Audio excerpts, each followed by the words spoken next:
Bonsoir, bonsoir, bonjour, c'est Congo News 24.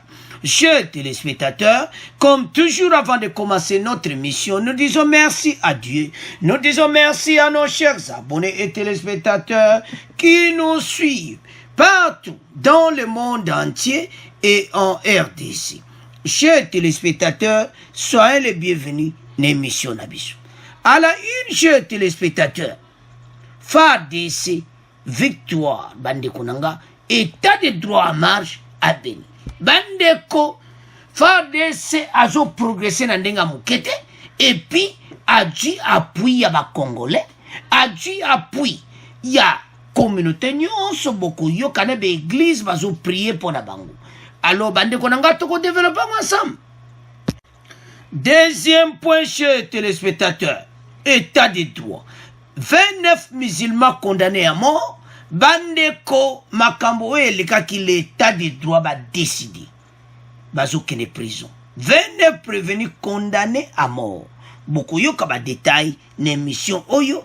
Alors Mama Rose Mutombo azo sakanate. Donc one eza jezo laksa flash et ma solango état de droit et comme réalité. Toko développement ensemble. Troisième point, chers téléspectateurs, et Yindi, Sénat RDC protège les sénateurs, ils protéger Matata Mpoyo, et de l'autre côté, la Cour constitutionnelle corrige, va corriger erreur, alors le procureur près de la Cour constitutionnelle demande la levée des immunités de Matata Mpoyo. Bandeko, ezo salama, ime bazo senga directement et salama. Ezaya kuyinda et si yindi. Alors, Bandeko Nanga, chers internautes, chers téléspectateurs, Bandeko Nangai, FARDC azo salama solo kitoko. Yango balobaka la volonté. Pena, puis tant que ça veut que union sungaka. FARDC sourire. Bambongo et côté donc, bazo joa 500 ba député. De l'autre côté donc, bazo joa sipora kosaka nangote Bandeko Nangai. FARDC victoire, état de siège en marche à Beni. Alors, l'armée nationale lance une offensive contre ADF, miliciens donc, bazako yindi sanandenga mukete passe badji appui. Boko yo kabe extrait émission, oyo comme d'habitude, toko tie la biondeni musale zo salam. Le gouverneur militaire du Nord Kivu, le lieutenant général Constant Dima, a échangé ce vendredi avec les députés provinciaux. Il était question pour la nouvelle autorité provinciale de communiquer à ces derniers sa façon de travailler en vue du retour de la paix telle que voulue par les chefs de l'État en décrétant l'état de siège. Oyo biso nyonso tozozela, c'est là de passer aux actes pour donner la paix à la population. Bandeko, état de siège en marche. FARDC de progrès en progrès. Alors, Renou et Salamaki, autorité, alors, à solo la qui pena FARDC, koyebisa bango oyo chef de l'État singi, ba commandant sika Bandeko Nanga ba dju sipora kosaka nangote. D'abord yemo ko fachi, apesi sipora kosaka nangote, sipora marche zaki na Kinshasa, Bandeko boyebi, ete Kinshasa zaki kubuka na lelo, moto nyonso na balabala na avenue de Triomphal, je suis FARDC. Donc makame mikolo yo kaka je suis FARDC. Biso nyonso na émission, je suis FARDC. Donc yo za FARDC te, oza nani? Tozo tuna yo. Parce que tous les Congolais disent que nous sommes FARDC. Bongo Yosiko. C'est que ça nous infiltré. C'est que ça nous moutou lingi Congote. Parce que bisognos tolobi, nous sommes FARDC. Je suis FARDC. Donc, place aux alines de Koranga Loba, je suis FARDC. Je suis. Donc, ma talana ba tricot. Première dame kuta latakina yango do moutou nyonso. Bandeko RDC zo change. Avançons. le lieutenant général Constant Ndima akutanaki na bango nyonso ayebisi basoda boye il faut passer tosala baacte makambo chef de l'état son excellence le président Félix Tshisekedi asengi esalama fardesa jongo na motema et puis ayebisi bango donc soutien total bandeko boye bien ntango bazobunda bazotala bazoyoka que peuple congolais aza nsima na bango bandeko quel courage tokosalela bango parade mpo bakogaye match donc masolo pene eza ya koyinda kuna bango moko na kati ya terrain baboyo arme ya pays boyo bango moko baza na terrain bapays oyo boyokaki mosuwa bayaki bakoti na terrain ti bazala wana so bakoyede na renseignement bazala wana nous soutenons FARDC bazosala musala bango moko avance bandeko bazwi support oyo tontotiela bino boyoka d'abord l'église bazoprier mpona bango boyoka ndenge barevue de la presse ya pays ndenge komi boyoka support ya RDC mobimba bongo to continue mission na biso. Décrété par le chef de l'État continue à bonifier entre-temps du soutien de toutes les couches de la population. Après le caucus des députés nationaux de toutes les provinces du pays, c'est au tour de la CK20, la communauté évangélique au centre de l'Afrique, de mobiliser tous ses fidèles pour soutenir l'état de siège. Cette communauté chrétienne répandue dans l'est du pays a à cet effet décrété depuis hier vendredi 3 jours de jeûne et prière pour soutenir dans la foi toutes les mesures prises par le chef de l'État et toutes les actions en cours pour rétablir la paix en Ituri et au Nord Kivu. Pour l'un des bergers de la CK20, Kinshasa Gombe, tous les chrétiens devraient se concentrer dans la prière afin d'assurer la victoire au FARDC dans cette guerre contre les ennemis de la paix. Le pasteur Dieudonné Mouchamala est au micro de Michel Kifindangoy. J'ose croire et je crois que le président est dans le bon.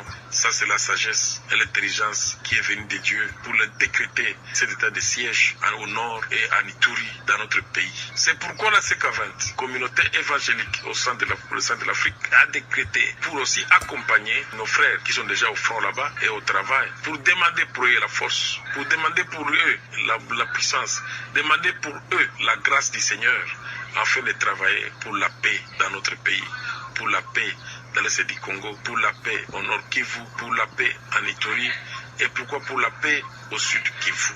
Vraiment, cet état de siège décrété par le président de la République est salutaire pour nous les chrétiens. Il n'est pas sorti hors de la parole de Dieu.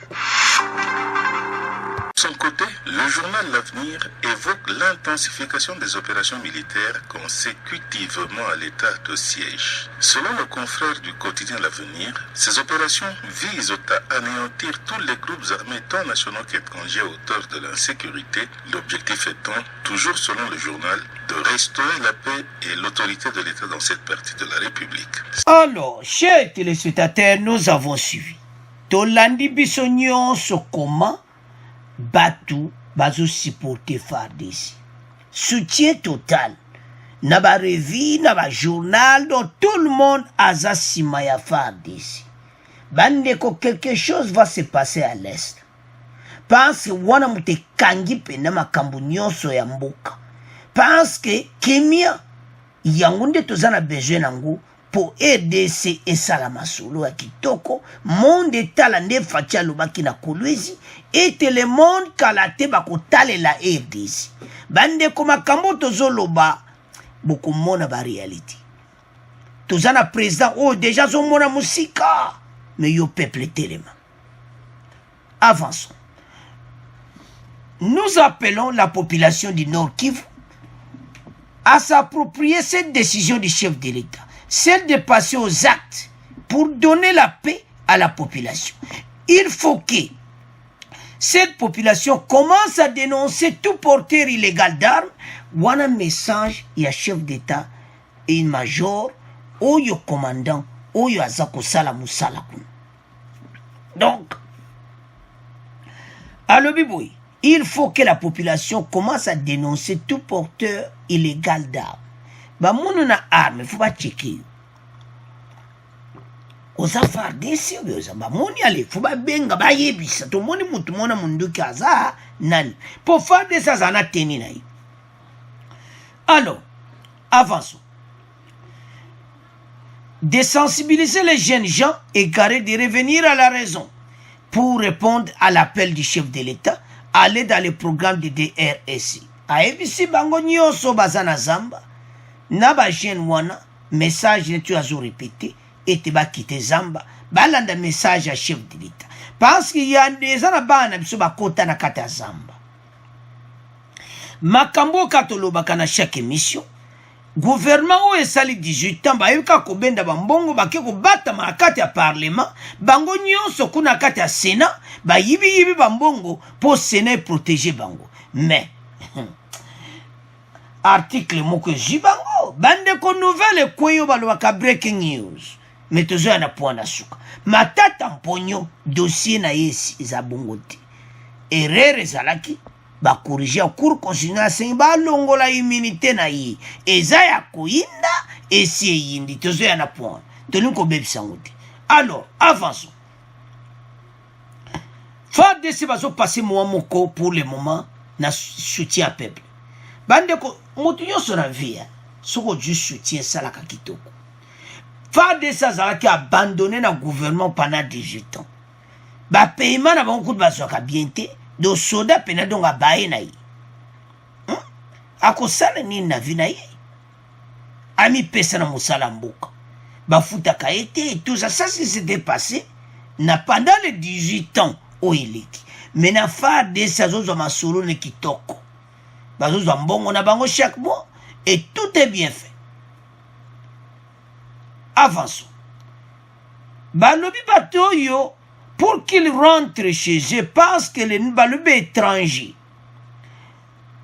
pour les groupes armés étrangers, ils sont appelés aussi à répondre au DDR pour qu'ils rentrent chez eux parce que le Nord Kivu n'est pas leur territoire. Ils ont chez eux, ils doivent rentrer chez eux. Alors, bateau, il faut bakende. Ba groupe armé bapaya, biso zana besoin na bino awate na FARDC. Donc, bino, réponse mais à que tout le monde répondre. Il faut bo kende na mboka na bino to zongsa bino.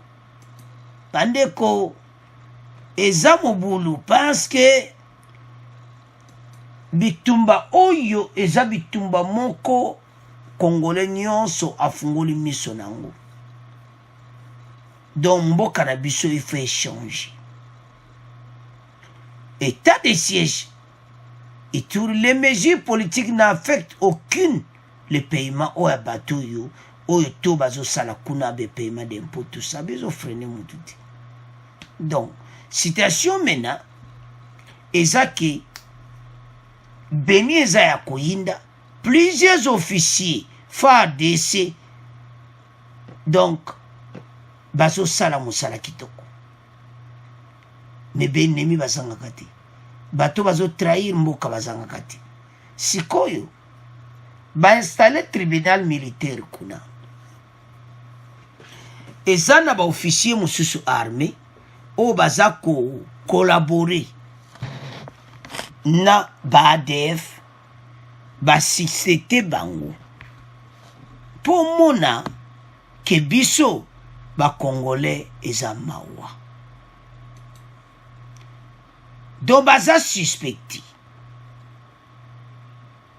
bakozala osare bientôt bande kozamawa parce que armée na biso baza ba décider mais ba traître baza pe ndebo moni place article to tiwana bazo kanga bango tout ils sont soupçonnés et puis ebele bakozala osare yango moni batie auditorat militaire kuna eza na quelques officiers soupçonnés de collaborer avec les ADF, plusieurs officiers FARDC arrêtés. Tu sais bien que makambo eko sila boyete parce que ben filtré basé belé FARDC azo sala musa kitoko mais zana batu musu bazo coopérer na ADF. Mais yo du numéro ya ADF wapi. C'est ça le problème. Tokene mbala mona dossier wana. Moi to tia bakamunyo sezati. Bandeko koto faire ça des programmes progrès ba ibisi ba groupe armé ya ba étranger ba kende o ya biso bazwa bango na nina DER ba aider bango pour payer kota kuna. Alors il y a quelques officiers, plusieurs officiers, je m'excuse, bazo collaborer na ADF. Donc dossier na bango bandeko ekomi mobulu parce que bayebi bango bakangi bango nde bazawa baza ozare sikoyo yanto bako tika binoti bato nyonso fo bakanga bango parce que baye ko bebisa mboka na biso situation ya bato oyo bandeko nanga eza pasi. Donc bato mumba bayena bango kako donc boza wana mais azana ye wana ti soupçonné de collaborer avec les AD, plusieurs officiers arrêtés bakangi bango siko pour le moment dossier na bazotala yango bakeno auditorat militaire. Donc bato yo bazana problème sérieux. Cette information vient d'être annoncée à la presse par le lieutenant Anthony, porte-parole du secteur opérationnel Sokola 1, lors d'un briefing à la base de la MONUSCO. Selon lui, la justice accuse ses officiers d'avoir été corrompus par les rebelles ADF pour tuer les officiers qui dénoncent les collaborateurs des ADF et qui dirigent les opérations contre ces assaillants. Bandeko, botala nanu makamba boui. Botala. Moi to tia makambo nyonso ti. Donc bango baza corrompu. Donc musala na bango na kati ya FARDC yo muto ko dénoncer parce que baza na clique na bango. Donc bango ba collaboraka na ADF. Yango tozolo même makambo ezali ko sala mandenge nini. Bande ko za pasi. Comment bato balingi mbokati. Balingi mbokati. Alors bande ko ngai bakangi bango ndenge bazawana baso kene pena prison. Bino penako facile kujama ayoka makambo oyo na maboko na ye. Donc boza pena na problème sérieux parce que bo bebi simboka. Bo bebi si lo kumu ya mboka RDC parce que aux officiers menzoka ndio collabora kana yo na ba ADF. Alors bande koranga to tiki premier point na bino to komoke na deuxième point. Alors, chers téléspectateurs, comme un deuxième point et il état de droit, 29 musulmans condamnés à mort. Bandeko bato yo o basalaki. Yango to lo bakaka, tozana ba problème na musulman déjà ba ADF kuna. Bino le soso aboye prier tala makambo sali. Bozu tumbi mutu vive, botiele botumbi mutu. Bo bomi penda. Et puis botumbi ba jipe ya ba. Il y a la police. Échaufferé à la clôture du Ramadan, 29 prévenus condamnés à mort. Le tribunal de grande instance de Kinshasa-Gombe a rendu dans la matinée de ce samedi 15 mai son verdict de procès, organisant flagrance contre les auteurs des émeutes à la clôture du Ramadan, ayant fait une quarantaine de blessés du côté de la police nationale congolaise. Alors, botala bino moko bayaki manifestation etourne nango na badeka ya bo bango police aye po apekisa bango mobulu oyo bazaki nango na baquerelle entre bango ba musulman et subitement on s'en prend avec des policiers. Les policiers bayaki kopekisa bango. Mais jusqu'à ce que kuboma kozokisa ndenge wana l'état de droit jibango. Fatia lobaki justice pour tous. Bato bazoki wana bamusupe akozonga normalité vine pe kozonga normalité ba blessure bamusu bazo tumba bazo beta mutu vivant comme ça. Mais quel esprit bande konangai yango religion oyo ezana problème sérieux na RDC pour le moment et surtout que nous avons un problème musulman déjà dans Nord Kivu.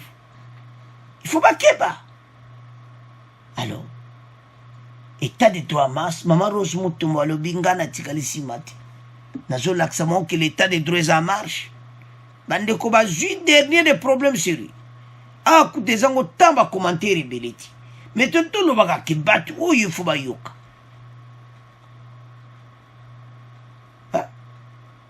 Quelle religion? Religion za koboma batute ya kozokisa batute. Ils ont été arrêtés 41 prévenus qui ont comparé Sambisi Bango toute la nuit. Le matin, Neto Loa Balatija, Bazadjana Makala, Bazolata Mayo jaune de Bazawan. Et ça passe. Notre pays, c'est l'état de droit. Il fait l'accent Moussa.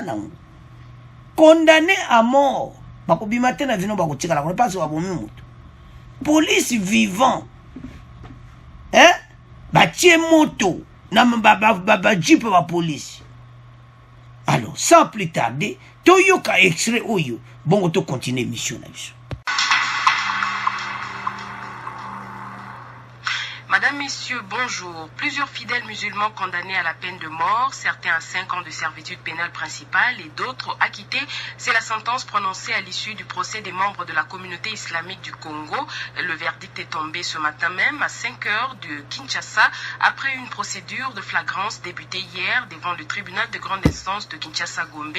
Leur arrestation immédiate a été ainsi ordonnée et ils ont été acheminés à la prison centrale de Makala. Jeff Ngoy a suivi pour nous ce procès toute la nuit. Le tribunal les a reconnus coupables d'association de malfaiteurs, de rébellion et de tentatives de meurtre. Il a déclaré non établi en droit l'association de malfaiteurs pour quelques fidèles et les en a acquittés.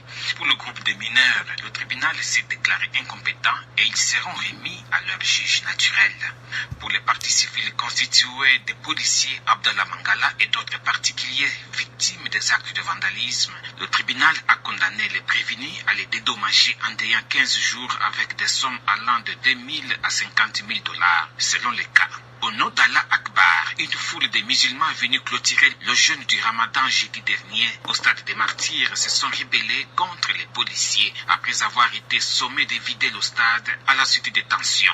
Il y a eu affrontement entre factions rivales de la communauté islamique du Congo. Jets de pierre, policiers brûlés vifs, plusieurs blessés graves et des véhicules détruits.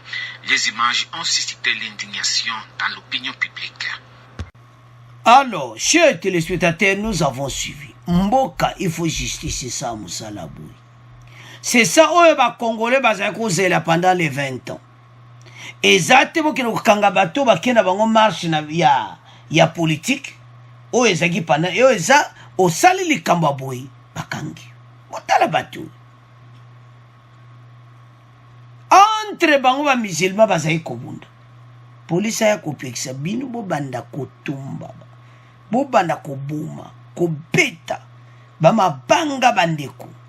Donc, osomona penda do linchaza modezo salama. Est-ce que na kati ya Bible na bango wana Coran, est-ce ba comment makamwa ke vous salabo?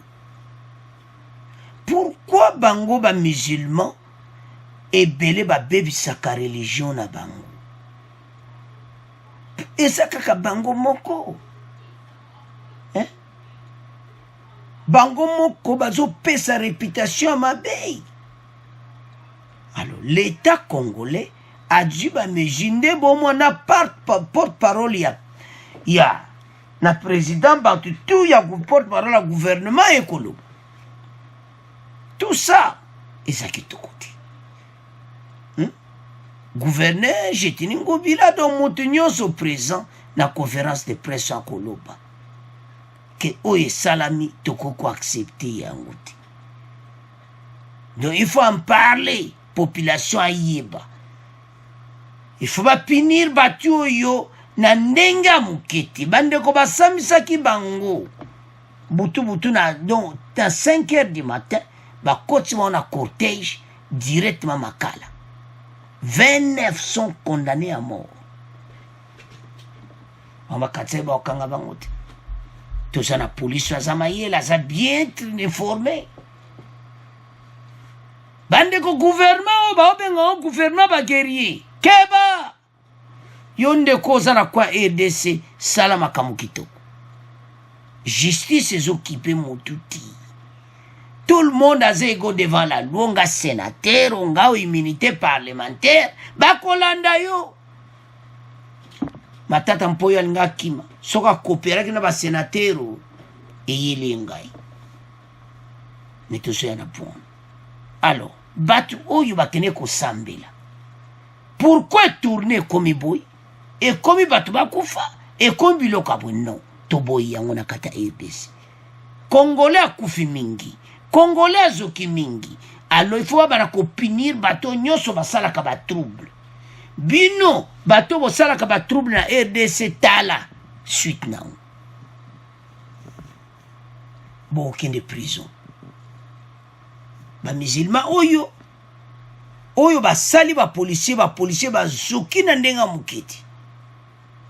Oh, on dit bakana ba policier. Ba policier ba yako pekse bino ko aider bino. Ba ko rendre bino service. Na stade où ezaki batu belé. Mais pourquoi s'en prendre avec les policiers?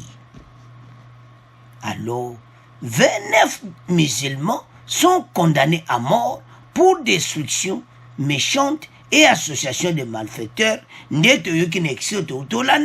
Alors, l'état de droit est occupé. Oyo salimabe yo okebakala. Alors, tout tiki deuxième point, on a bino, tout comme on a troisième point. Alors, chers téléspectateurs, tout comme na point na biso oyasuka, matata mponyo. Et yindi, Sénat RDC protège, Cour constitutionnelle corrige. Cour constitutionnelle, salama solo. Nouvelle panzani partout. Matata mponyo, Sénat, baboyi na umakamna. Oui. Akende kina Sénat, akende koyoka, kuna ba sénateur ba décider ete batikai. Bwana na rappel to boyoka ndeni Cour constitutionnelle a réagi. Ba sénateur, ba du décision, yako tika matata mponyo. Après koyoka ye, alors que essaye na décision te mais nouvelle panzani partout. Que matata mponyo ba ko poursuivre les soutiens. Matata mponyo ba beta ki maboko asepeli. Les hommes en cravate. Aza kulu en cravate. Nandenga mabete. Akoza la ozare. Alors, oba no baka breaking news. Nouvelle quoi. Le procureur près de la Cour constitutionnelle écrit une nouvelle fois au Sénat pour obtenir la levée des immunités de Matata. C'est-à-dire basara qui erreur. Oyezara date à l'île samedi. Basala qui erreur na lettre bakomaki vendredi yango baye ko corriger. Mais avant to kende émission nano en profondeur par situation oyo tala toujours y baté vendredi wana. Est-ce que ba sénateur baliaki kopte? Est-ce que ba sénateur wana oui clos basola matata baliaki kopte? Pona koboya yango mbala moko ndenge wana? Et ça point d'interrogation. Parce que le Sénat n'est pas là pour protéger. Tout ça a besoin bato ba salamabe ba kende prison. Nasi ba Congolais, journée mouma bazaki na passe mais les ba ko la émission oyo mutu nyonso sourire kozonga. Alors, mais avant de continuer mission, toyoka nanu oyo elekaki loi elobi nini bongo toya sur décision procureur et puis toyoka décision bayati. De Bukangalonzo, le procureur général près la Cour constitutionnelle sollicite dans un réquisitoire la levée des immunités de l'ancien Premier ministre et sénateur Augustin Matata Ponyo. Après débat et délibération au cours de la plénière d'hier vendredi, les sénateurs ont rejeté le réquisitoire du procureur. La plénière du Sénat estime que Augustin Matata Ponyo, n'étant plus Premier ministre, n'est pas justiciable devant la Cour constitutionnelle. Mais que prévoit la loi pour la levée des immunités d'un sénateur? Michel Kifindangoy. En vertu de l'article 107 de la Constitution, aucun parlementaire ne peut être poursuivi, recherché, arrêté, détenu ou jugé en raison des opinions ou votes émis par lui dans l'exercice de ses fonctions. Pour les infractions commises en dehors de la fonction parlementaire, comme c'est le cas avec le dossier du parc agro-industriel de Bukangalonzo, tout sénateur, y compris Augustin Matata Ponyo, ne peut être poursuivi ou arrêté, sauf en cas de flagrant délit, qu'avec l'autorisation du Sénat. La plénière du Sénat ayant rejeté la demande d'élevée de ces immunités introduites par le procureur près la Cour constitutionnelle, les poursuites contre le sénateur Matata sont donc suspendues. En effet, à la lumière des articles 163 et 164 de la Constitution, la Cour constitutionnelle est le juge pénal du chef de l'État et du Premier ministre. Les sénateurs, dont Matata Ponyo, sont justiciables en premier et dernier ressort par la Cour de cassation, conformément à l'article 153 de la Constitution. Si ces réquisitoires émanaient du procureur général près la Cour de cassation, il aurait bénéficié d'une suite favorable, conclut la plénière du Sénat. Alors, chers téléspectateurs, nous avons suivi. Maintenant, va corriger yango. Wana o elekaki vendredi, o elekaki lobby, Sénat rejetaki yango. Et maintenant, aujourd'hui, samedi, va corriger yango. Cour constitutionnelle a moni que erreur ezalaki yango, il faut ba corriger yango. Bandeko eza dossier osaka na ngote oyo o balobaka eza ya koyinda parce que mitema bato esepelaki te ndenge bamonaki batikaki. Alors c'est samedi, breaking news, c'est samedi, le procureur général près de la Cour constitutionnelle écrit une nouvelle fois au Sénat pour obtenir la levée des immunités de Matata. Balobi que la lettre wana basalaki erreur. Balobaki congrès, mais kozala congrès. Nous allons lire ensemble. Jean-Paul Moukoko Kokesha, procureur général près de la Cour constitutionnelle, a écrit au Sénat et à l'Assemblée nationale. Dans sa correspondance du 12 mai consulté, où il est 12, il reconnaît une erreur. La correspondance na yewana. Erreur en wezani.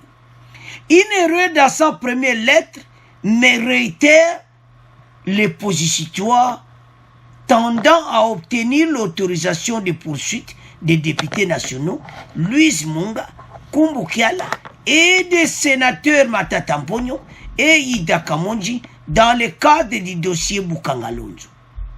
Il est devenu particulièrement sur les cas Matata Ponyo. Nous vous prions de considérer qu'il appartiendra au seul sénateur d'autoriser les poursuites de ces derniers et non au Congrès, comme nous l'avons précédemment demandé. Bango na lettre ba komaki Congrès, mais balobi te kaka na Sénat basala yango bazwa décision. Eza ya koyinda esi eyindi. Cour constitutionnelle a corrigé yango. Abi oye yaki lobby ezaki na erreur. C'est-à-dire, nous l'avons précédemment demandé, étant donné que Matata Ponyo n'est plus Premier ministre, pour jouir les avantages prévus aux articles 166, alinéa 1er de la Constitution et 80 de la loi organique portant organisation de la Cour constitutionnelle. Donc, corriger que ezalaki congrès chuté binonde ba sénateur bosala bayati mbala moko nasasa zimoto na ye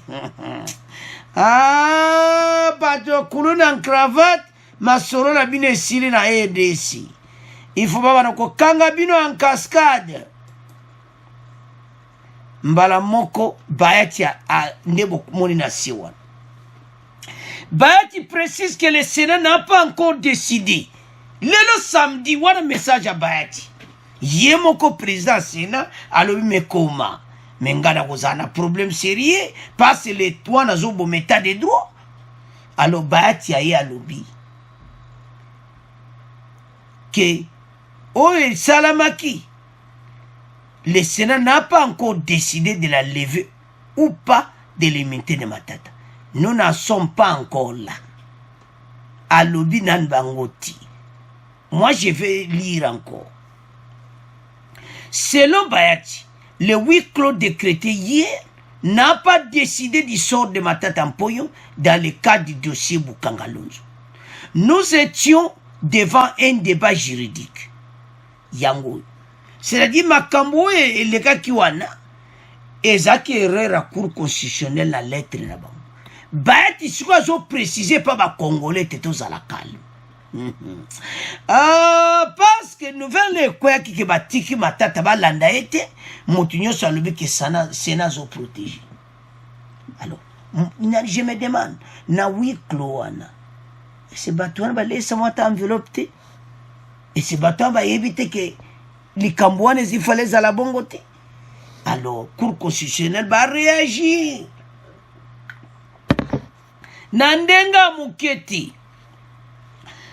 Tant qu'on va réagir, va bien s'acquérir. Sénat faut décider na sorneza congrès. Alors, Sénat va écouter, va moi reprendre. Alumina te décider. Mais pourquoi Batunon va publier, rejeter? Tout autre chose extrêmement quoi, que rejeter, ça on peut panzani partout. Alors, bateau va s'abattre complice. Avançons. Bati à l'obiboui. Nous étions devant un débat juridique. Les uns soutenaient, comme au moment de la commission des faits, il était Premier ministre. Dans ces cas, il serait justifiable devant la Cour constitutionnelle. Si tel est le cas, quelle est la procédure? Yango Cour constitutionnelle, c'est quoi à répondre? À expliquer bango te biso sakere. Et zande bino Sénat, bout la décision naïe, et zali souté parce que ya zali sous ministre, premier ministre.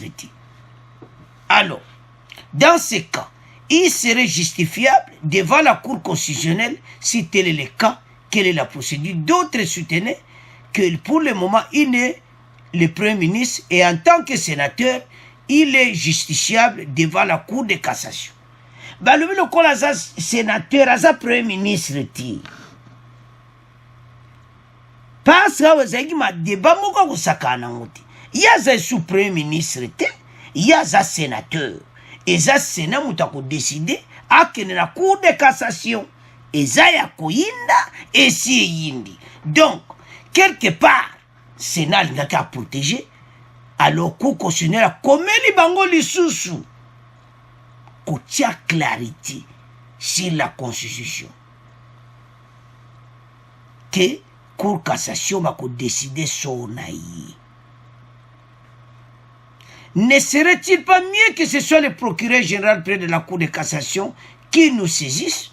On a aussi constaté qu'on nous écrit toutes les deux chambres à la fois, comme si on était en congrès. Yango et Salakere. Et comme si Koyo, Sénat, a la décision ya Matata Mponyo. Ba député ora mususu ba se baza clique na bango. Ndeto tangi bango nyonso wana, bazaki na kata cop. Ezaka Matata Mponyo te. Donc, ezali na Louis Munga, Kimbu Kiala, Kamonji, Bango Tuwana, bazaki na dossier ya Bukangalonzo. Sénateur ezakinde ye Matata. Boba tikalo baza na ba député. Alors, c'est ça le problème sikoyo. Bango bakomaki ke eza no balobi ke eza congrès ka ya Matata Mponyo eza nde bayati na batine bakodeside yango. Alors bayati mbamo atindi message pa bacongolais yango entretien na si. Bayati précise que le Sénat n'a pas encore décidé de la lever ou pas de l'immunité de Matata. Nous n'en sommes pas encore là. Sikoyo, et comme cour de cassation, il faut comment asenga balongola immunité na yi. Alors, procédure ndenge ko kende zande bongo. Donc Matata Mponyo, si va pesi porte ouverte, que bako sambisa yi à cause a traduit devant la cour de cassation. Alors, cour constitutionnelle, ce quoi a commis, écrit une nouvelle fois au Sénat pour obtenir la levée des immunités de Matata. Donc, masole za kitoko bandiko toza la calme oteme za malili, Matata Mponyo azo kende makala. Et comme étant bakanga yi. Alors, nouvelle epanzanaki. Maintenant, tu comprends leur prémission et tu vas corriger yango. Tu tiens bino botanga que ça qui erreur. Donc, ezama kama congrès ezande Sénat mutu bazaba sénateur ba décider pona yi sort na yi. Ezaya kuyinda bandeko nanga. Alors, Matata Mponyo et compère clair sikoyo. Oye kwele le passe lobby vendredi ezaya ke ba boyi. Menzoka ndeza bongote. Yango bayati a préciser na se que oye lekaki wana bango na ba décider. Alors bandeko nanga to comme na fait mission na biso. Alors bo abonner massivement, bo continuer ko partager bandeko nanga merci na ba commentaire kitoko. Au revoir, à la prochaine.